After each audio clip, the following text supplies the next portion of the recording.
Почитувани гледачи, добар ден. 17:10 време за ново издание на емисијата Ваш термин. Знаете дека секогаш сме тука кога станува збор за оние проблеми со вашето здравје, да ве информираме, да ве едуцираме и да ви доставиме корисни информации. Се со цел, нели, навремено да ги препознаете симптомите, пак и да се обратите кај оној лекар специјалист кој што е задолжен за одредена проблематика. Така и денеска ќе говориме за една проблематика кога станува збор за мускулно-скелетниот систем, односно за коските, а тоа е остеопорозата. За жал, која што е повеќе застапена кај жените и се јавува некако во подоцнежните години. За денешната тема задолжен ќе биде Илија Жежов, кој што е физиотерапевт, и со него ќе поразговараме на оваа тема. Ќе кажеме што тоа представува остеопорозата, кои се симптомите, како оди третманот, диагностиката и така натаму. Меѓутоа, пред да го поздравам Илија и да го представам до вас, би сакала од режија првен да го пуштат прилогот кој што е подготвен токму на тема остеопороза, а потоа се враќаме во студио. Се надевам дека овој прилог што ќе го погледнете, накусо ќе ви представи што тоа значи остеопороза, значи кои се симптомите, кои се причините за појавата на остеопорозата и нели сето она што малку поопширно ние во разговорот со Илија ќе го говориме. Остеопороза представува хронично, системско и прогресивно заболување на коските со намалување на нивната маса, додека остеомалација е намалена минерализација на коските. Статистички во светот од остеопороза боледуваат 200 милиони луѓе. Секоја втора жена и секој 8 маж над 50 годишна возраст имаат ризик од појава на остеопороза. Симптомите кај остеопороза и остеомалација се преклопуваат, како што е болката во лумбалната регија, крстот, а подоцна може да се прошири во други делови од телото. Остеопорозата може да се подели на примарна облик, што се јавува после менопауза и кај повозрасни, и секундарна како резултат на друго заболување, намалена физичка активност, употреба на кортикостероиди, убрежно заболување, недостаток на витамин Д и друго. За да ја диагностицираме остеопорозата се применува коскена дезинтометрија, која представува безболна постапка со минимална доза на зрачење и со која се мери количеството на коскината маса. Присуството на остеопороза представува ризик фактор од појава на скршеници, и тоа на следните локации: скршеници на пршлени, кои настануваат при мал удар или секојдневна физичка активност; скршеница на подлактица, се јавува вообичаено во зимскиот период, најчесто кај жени на возраст од 50 до 60 години, а лекувањето може да биде конзервативно или оперативно. Скршеница на колкот се јавува вообичаено кај постари лица, најчесто се лекува оперативно и го зголемува ризикот од поголем хендикеп. Од огромна важност е рано диагностицирање преку редовно применување на дезинтометрија кај повозрасна популација и превземање на превентивни мерки за остеопороза, како што се следните: правилна исхрана богата со калциум и витамин Д, сончење во период од денот со намалено УВ зрачење и поминување подлог период во денот на свеж воздух, избегнување на консумирање на алкохол, кафе и цигари.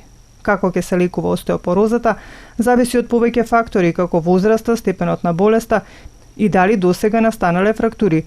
Целта на лекувањето е превенција од појава на скршеници, спречување на понатамошно губење на коскината маса и воедно нејзино зголемување и намалување на болките. Лекови кои се применуваат кај остеопороза се лекови кои делуваат на намалување на коскиното пропаѓање, како што се бифосфонати. Тие се материи кои се прицврстуваат за коските и ги инактивираат клетките задолжени за разградба на коскиното ткиво. Можат да се користат како дневна, неделна или месечна терапија и се комбинираат со калциум и витамин Д, доколку терапијата и препораките за исхрана и физичка активност се применуваат ефикасно, ризикот за појава на скршеници на коските се намалува за 50% дури и по една година од почетокот на лекувањето.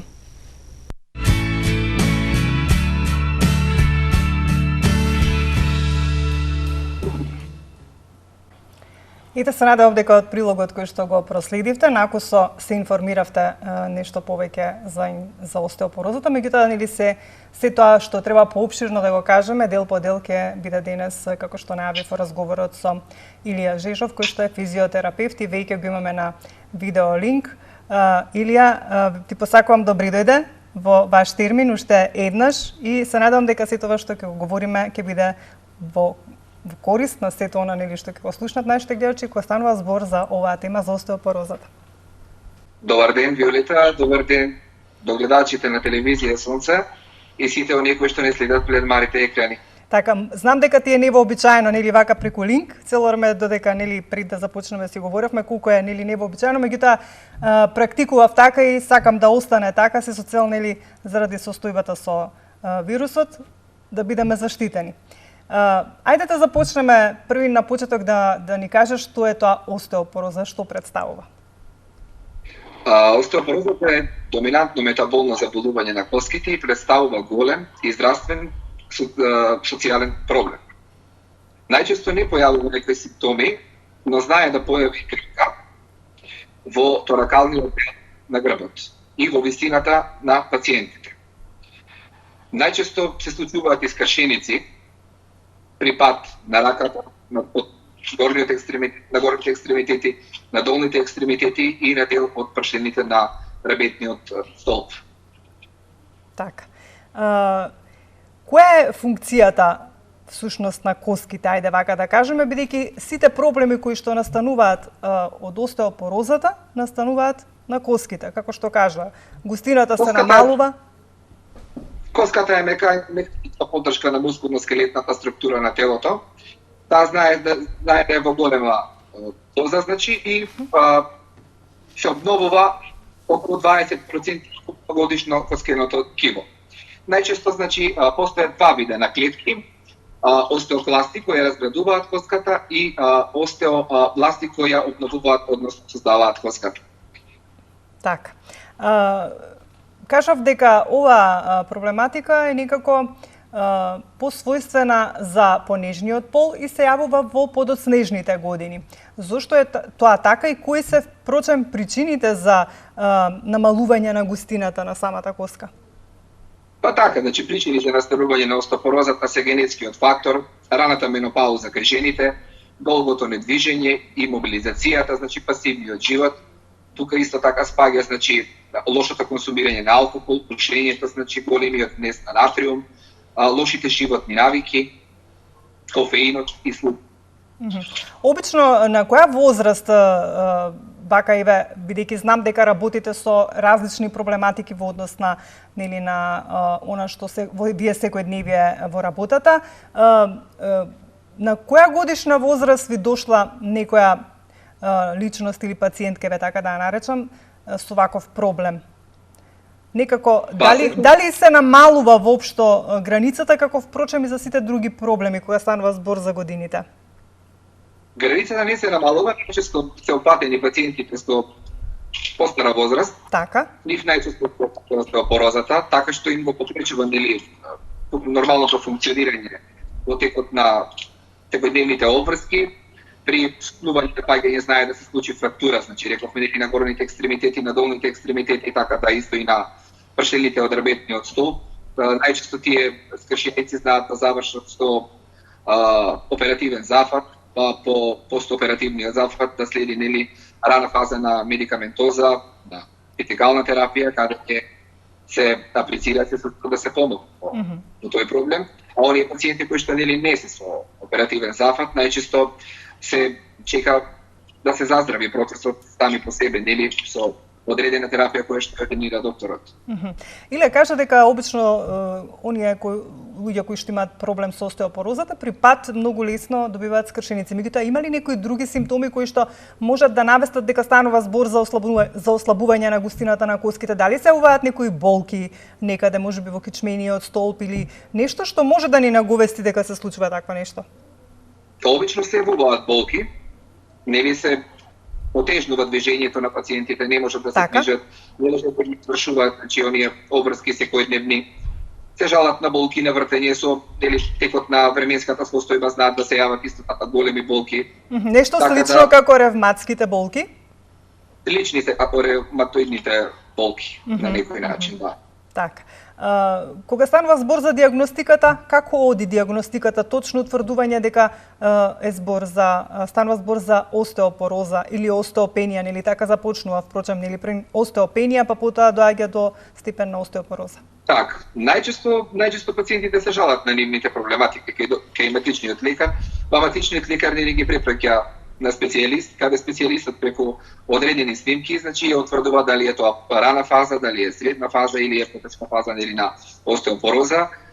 Преку таа диагностика, значи се одредува одредена терапија која што пациентите ја примаат во рана фаза, во средна фаза или во подолга фаза на болест. Сега нели кога ќе се диагностицира, претпоставам дека треба нешто и од ваша страна да се припомогне во процесот на третманот и нели олеснувањето и оние тегоби нели да не бидат такви какви што се. Кога ќе дојдат кај вас со една диагностика во однос на остеопенија, остеопороза, што вие како физиотерапевт вклучувате во процесот на третманот? Најчесто, значи, кога се појават пациентите со ваква диагноза, значи остеопороза, правиме план и програма, значи како да помогнеме проблемот, на начин што ординираме одредена фаза на физикална терапија, каде тоа што се благи пасивни вежби, потоа аплицираме многу блага мануелна масажа, се со цел да нема јачина во масажата, бидејќи нели остеопорозата не бара баш јаки процеси во ординирањето на масажата. Потоа даваме значи совети за пливање, исто така за зајакнување на грбните мускули, односно на сите мускули од телото, така што преку индивидуален план сето тоа го решаваме да го помогнеме како третман во лекувањето со остеопороза. Так, кажавте дека кога ќе почне овој проблем се јавуваат болки при движење, значи се намалува нормалното функционирање во движењето во секојдневието. Колку пак движењето придонесува за да се спречи појавата на остеопороза, односно да се пролонгира, како да кажам, појавата, бидејќи потенцираше дека е тоа поспецифично за жените, се јавува во период на менопауза. Дали тогаш ако жените имаат, како да кажам, ако си го направат животот малку понормален, да се хранат здраво, да ги сврлат сите оние работи кои што треба да ги сврлат и да се движат малку повеќе, дали може процесот да го одложат на појава на остеопороза? Како рековме, значи секојдневно движење од 30 до 40 минути, тука спаѓа пливањето исто, тоа ќе го ординира физиотерапевтот, значи физикалната терапија која што е одредена, благите вежби, значи зборуваме тука мануелната масажа и сите нели оние постапки од кинезитерапијата кои што ќе помогнат нели за зајакнување на мускулоскелетниот дел во телото. Знаеме дека калциумот е оној кој што придонесува за добра густина и за здрави коски. Так. Што вака би препорачал, што би препорачал во однос на внесот на храна? Што е тоа што најмногу содржи калциум и што треба повеќе да внесуваат оние лица кои што имаат остеопороза за да некако се надокнати оној калциум кој што е потребен? Знаеме нели дека млекото има најголем калциум, но многу поретко пациентите, односно клиентите во последниот период го консумираат поради тоа што нели постојат повеќе изјави дека наводно млекото е канцерогено или не знам што, меѓутоа знаете како во млекото го има најголемиот калциум. Сега мораме да напоменеме дека кај децата од 9 до 18 години, значи калциумот треба да изнесува 1300 мг. Додека кај жените треба да изнесува од 25 до 64 треба да изнесува до 1000 мг. Така. Значи тоа говориме кога се користат таблети или воопшто? Целокупниот внес? Целокупниот внес треба да биде во таа доза. Така.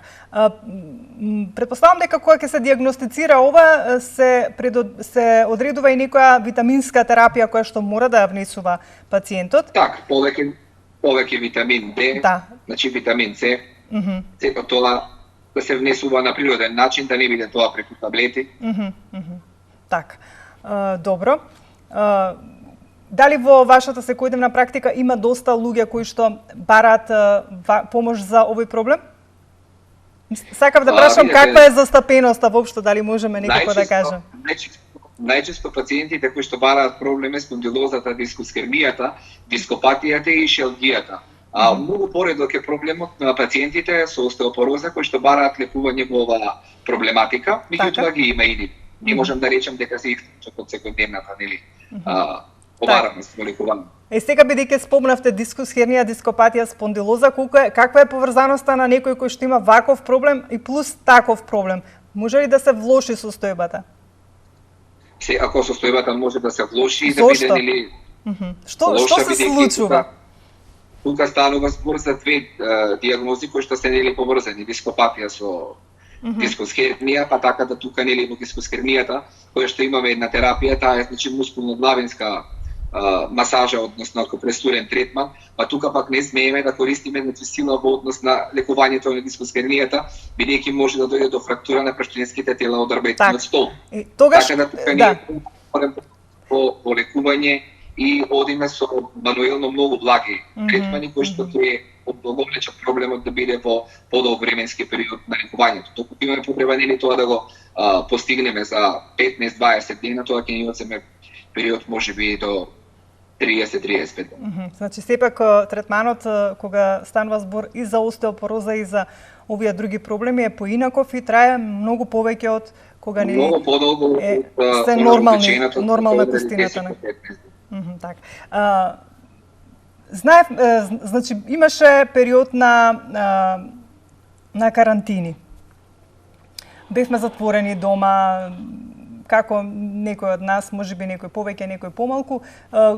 Исто и вие во вашиот центар не работевте. Кога го отворивте центарот, зашто највеќе дојда кај вас луѓето да бараат помош и што им беше најголемата причина, за кои болки? Претпоставам дека секогаш е некоја болка, меѓутоа зашто конкретно? Интересно прашање. Значи, додека не работеше центарот за масажа во Гостивар, мојот центар, најчесто пациентите и клиентите ми пишуваат, значи, нели на социјалните мрежи кога ќе отворите, имаме мускулни болки, значи во вратот, во делот на кичмата, во пределот на торакалниот дел, некој за релаксација, некој за посериозни нели диагностики, но најчестиот проблем кој што пациентите го бараат, значи секојдневно, е проблемот со цервикалниот дел, со торакалниот дел, со лобалниот дел, значи сите нели проблеми кои што ги имаат бараат на некој начин нели да им се помогне и да ги решат во нашиот центар. Дали можеше да се заклучи дека повеќето луѓе кои што седеа дома проблемите им се зголемија во однос на овие диагнози за кои што претходно говоревме? Секако. Значи процесот на лекување кој што требаше да биде нели комплетиран додека доаѓа на терапија се прекина од поставката нели со коронавирусот. Меѓутоа сето тоа кога почнавме повторно да работиме, значи го продолживме таму каде што застанавме, само што ете ни се продолжија можеби термините за 5-10 до 15 повеќе од она што требаше да го завршиме порано. Така.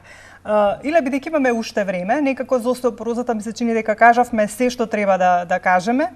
Меѓутоа ќе посочим за сите оние кои што не седат имаат ваков проблем, нели треба многу да обрнат внимание на исхраната, треба нели сепак да не исто се воопшто да не бидат активни, туку да бидат активни, меѓутоа умерено и секако да консумираат производи кои што содржат витамин D, витамин значи калциум, како што кажат и млекото, и претпоставам дека и млечните производи, меѓутоа исто ми се чини дека и урдата содржи доста калциум. Така, значи урдата содржи голема протеинска доза, нели калциум исто така е доста добра. Да консумираат сето она што ќе им препорача или како вас некој физиотерапевт или пак оној доктор кој што им е соодветен. Така, кој што е соодветен да им го каже сето тоа. Ме интересира бидејќи нели се следиме и по социјалните мрежи, постојано сме во комуникација. Знам дека многу проблематики третираш во однос на мускулно-скелетната проблематика. Што е она што ти е најголем предизвик за да го решиш? Бидејќи како што многу пати сме кажале и кога си ми гостувал во студио, нели за секој проблем има и решение, меѓутоа треба упорност што од вас физиотерапевтите, тоа и од пациентите. Така, рековме нели пациентите имаат разновидни проблематики кои што нели навремено не ги лекувале, па сето тоа нели доминирало да проблемот стане поголем и поголем. Најчесто споменавме дека имаат проблем со спондилозата, најчесто со дископатијата и шеодијата, значи тука станува збор исто за постоперативните рехабилитации на колено, на кол, на рвете, така да сите тие проблематики ги третираме, но најчесто сега во последниот период од како фати коронавирусот е застапена спондилозата. Најчесто со телефоните сме често наведнати, па знаеме нели да направиме во цервикалниот дел испакнатост на млечна киселина и таа млечна киселина нели да се формира во одредени калцификати и да попречува нели доток на циркулација, да доведе до вртоглавица, да доведе нели до несакани последици по здравието, па сите тоа го третираме со одредени третмани во нашиот центар и помагаме на луѓето да се реши таквата проблематика. Сега ме интересира, бидејќи нели луѓето сакаат да знаат какви се третмани користите. Што е тоа што е како да кажам, најсоодветно кога станува збор за спондилоза, значи што практикувате, кои терапии? Знам дека нели неизбежна е мануелната масажа, меѓутоа што плюс има се во вашиот центар што можете да им го понудите на сите оние кои што имаат вакви проблеми? Какви се терапии? Најчесто спондилозата ја третираме со рентген снимка. Ако ќе се утврди на рентген снимката проблематиката, гледаме во кој стадиум е започната спондилозата и кој дел, значи во цервикалниот дел, го притиска. Тука користиме, значи, како што напоменав на почетокот, мускулно-главинска масажа. Таа мускулно-главинска масажа се работи, значи, околу 30 на минути медицинска масажа, потоа се користи околу уште 30 на минути, значи, мускулно-главинска акупресура, која што прави растопување на млечната киселина формирана во цервикалниот дел. Так. Друга терапија? Друга терапија не користиме во на оваа проблематика, најчесто ја решаваме мануелно и користиме само масаж. Ние сите третмани што се користат во мојот центар се користат, значи, на база на мануелност, односно користам, значи, само рака и не користам никаква друга апаратура која што би помогнала во терапијата. Ја знаете како викам Вики, физиотерапевтот треба да лекува со раце, не со апарат. Значи, тоа сакав да кажам, дали нешто друго се преминува, меѓутоа се што правите рачно, така, со масажа и се што е потребно, така. И акупунктурно претпоставувам. Акупунктурата, така. Ние изведуваме со раце, значи се работи вежби и масаж. Други третмани не. Иле беше многу, така, во изминатиот период имавме многу променливо време, значи топло-ладно и знаеме дека нели на такво време се многу зголемен број на појавата на мозочни удари. Сега кога станува збор за мозочните удари, кога нели сето тоа ќе помине третманот и понатаму исто и вие имате како физиотерапевти дел во оној третман на едно лице кое што прележало мозочен удар. Каков е вашиот удел во третманот на мозочните удари кога станува збор нели во сето тоа кога ќе помине, па кога треба веќе нели пациентот да почне да се враќа во нормала? Ако физиотерапевтот е најзастапен во постапката од мозочните удари, бидејќи без физиотерапевтот не може да се успособи функционалноста на пациентот. Сега во зависност тоа сето е индивидуално, нели, колку е опфатен горниот екстремитет, долниот екстремитет, говорот, тука значи постои и друго стручно лице, логопед кој што работи нели со пациентот во однос на говорот, а физиотерапевтот е најзастапен за функционалноста на екстремитетите, каде што ударот го доминирал и го опфатил тој во телото. Што се следува? Што се применувате? Се користи, значи, кинезитерапија, тоа се индивидуални вежби, подпомогнати вежби со физиотерапевт. Тука се користи, значи, обука на одење на пациентот во самостојност и се користат, значи, масажите за сврстување на мускулатурата и враќање на обемот на мускулната маса. Колку долго траат ваквите процеси или тоа зависи од степенот на мозочниот удар? Зависи тоа од степенот на мозочниот удар, колку мозочниот удар нели опфатил сериозност во екстремитетот или во горниот или во долниот, физиотерапевтот прави проценка и сето тоа нели го координира индивидуално. Најчесто рехабилитацијата на мозочните удари трае од 21 ден со продолжување од 10 терапии плюс, и тоа може да биде 21 ден. Се тоа индивидуално зависи колку ќе се вложи трудот, напорноста, колку пациентот ќе се работува и колку ќе биде нели ефектот видлив во однос на терапијата. Што е нешто друго со што би можеле да се, како да кажам, да се пофалите на некој начин, што со успех го третирате кај вас? Кои други проблеми? Бидејќи знам дека има уште некои со кои што навистина успешно како физиотерапевт се справувате и оние кои што ве посетуваат и кои што ги имаат ваквите проблеми се задоволни од сето она што вие им го пружате. Ајде да ги напоменеме, сепак да не ги заборавиме. Секако, значи пациентите исто и вие и сите знаат дека 12 години сум во област физиотерапијата. Најчесто сите проблеми кои што ги јавуваат како проблем, значи гледам на 99%, значи да помогнам и да ги решам. Меѓутоа, значи, секогаш постои 1%, нели, дека не може. Доколку тој 1% не може, секако, нели, на пациентот му се кажува, односно му се дава вовед дека не може да се постигне ништо, не е за физиотерапевти, сето тоа треба да премине на поголеми граници кај лекарите, но можем да се пофалам и да кажем дека 99% со пациентите правиме успеси во однос на рехабилитацијата, дали се тоа мозочни удари, дали се тоа, значи, постоперативни зафати, дали е тоа масажа обична, што така некој да дојде чувствува потреба, еве замор во мускулите, секогаш имаме позитивни резултати, нашите клиенти и пациенти се презадоволни и сите тоа го пренесуваат од еден на друг и прават ланец на луѓе кои што имаат проблеми да си го решат собствениот проблем. Колку една масажа, бидејќи знаеме дека движењето е многу, како да кажам, корисно и се препорачува постојано, особено во вакво време кога можеби сме постојано под некој притисок од негативни информации, од сето она што се случува околу нас. Сите сме некако под постојан стрес, сите сме напнати, се обидуваме нели колку можеме да бидеме порелаксирани, меѓутоа реалноста е таа. Во едно ваше излагање на социјалните мрежи кажавте дека една масажа е исто како и да си бил физички активен на некој начин, например, дали си трчал или без разлика како и да е.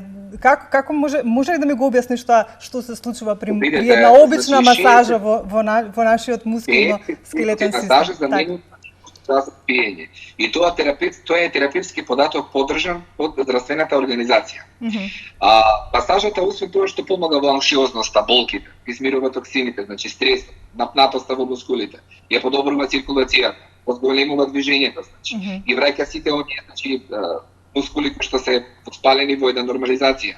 И сето тоа си има многу големо влијание од 60 минутен третман масажа, дали е тоа 30 минутен третман масажа. Масажата има големо влијание. Не за џабе сметаме утешницата дека е кралица во физикална терапија. Бидејќи уште во времето на сантиските богови знаеме дека масажата била тогаш доминантна и ја практикувале баш тие, кога имале нели по да кажеме еве 4-5 жени, па сите тие 4-5 жени правеле масажа на.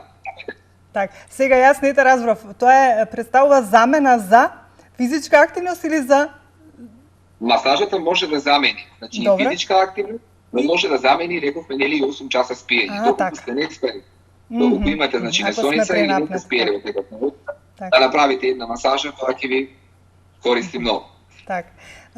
Иле што би препорачал за нашите гледачи, еве бидејќи со сите овие проблеми кои што ти се соочуваш секојдневно, кажавме на почетокот ти за највозрасните остеопорозата, што би препорачал воопшто, значи, за да имаат здрав мускулно-скелетен систем? Еве, да започнеме прво од оние кои што немаат никаков проблем. Како да се однесуваат за да се го сочуваат, нели, во добро здравје мускулно-скелетниот систем, бидејќи знаеме колку влијае не само воопшто на нашето движење, туку на работата на сите наши органи во нашиот организам. Значи, правилен мускулно-скелетен систем влијае добро во работата на сите органи кои што се во нашето тело. Исто апелирам, значи, физичката активност да биде високо сведена. Значи, најчесто да се пешачи 3 до 4 пати во тековната недела, доколку не се може нели секојдневно, барем 3 до 4 пати по 40 на минути, мислам дека секој може тоа да си го одвои. И ако немате некој посериозен здравствен проблем, убаво е еднаш до 2 пати месечно луѓето да прават масаж. Бидејќи рековме, нели, кои се придобивки од масажата може да ги видат како бенефит. Физичката активност исто така напоменавме да биде на високо ниво, да можат да спортуваат, да пешачат, само на таков начин може да се засврсти мускулоскелетниот систем кај секој човек. Храната? Храната е исто така многу битен фактор, значи сепак на зависи. Сите знаеме дека ние сакаме некогаш да си дозволиме да каснеме нешто што е нездраво, меѓутоа како ви кажувам, да не биде тоа многу секојдневна навика, така? Да, меѓутоа здравата храна има 70% удел во човековото тело, додека физичката активност или спортот има 30%. Тоа е релевантен податок. Тука сме некаде на крајот, значи се она што требаше да кажеме, кажавме. Јас само еве ќе потенцирам и до нашите гледачи, значи можевте да заклучите од сето што досега говоревме со Илија дека тој може да реши многу проблеми кога станува збор за мускулно-скелетниот систем, како што кажавме од остеопорозата па преку повредите, нели скршениците кои што треба потоа постоперативно да се третираат. преку постоперативен третман во мозочните удари, дископатија, дискус хернија, спондилоза, ишиалгија, што уште заборавив да кажам? Нешто да дополниш во однос на тоа што ти го третираш по твојата ординација? Оперативните проблеми, хируршките проблеми исто така тука се значи. Так. За сите оние кои што не следите, ако некој сака да се сретне со Илија, секако ќе може да се јави во нашата телевизија, ние го имаме неговиот број, ќе може да ве поврзаме, да поидете да се видите со него и секако тој ќе се обиде да ви помогне. Илија, јас ти благодарам денес, знам дека вака малку невообичаено, со видеолинк, меѓутоа се надевам дека скоро се ќе помине, па ќе можеме повторно во студио нормално да функционираме и да проговориме повторно, по-конкретно за некоја друга тема. Ако веќе јас ви благодарам на поканата, поздрав до гледачите на телевизија Сонце, уште еден совет, значи бидете активни, спортувајте и тоа ви е нешто што секојдневно мора да го правите, бидејќи без спорт немате живот. Ти благодарам, Миле, и ти посакувам успех во сето на што го работиш. Благодарам, поздрав и до вас. Почитувани гледачи, тука и јас ќе ве поздравам на крај за ова денешно издание на Ваш термин. Ве оставам во убаво расположение, имајте добро здравје, чувајте го своето здравје и почитувајте ги препораките од Министерството за здравство, значи носете маски, заштитувајте се, бидејќи така ќе го заштитите и своето здравје, а и здравјето на блиските. Ви посакувам пријатен остаток од денот.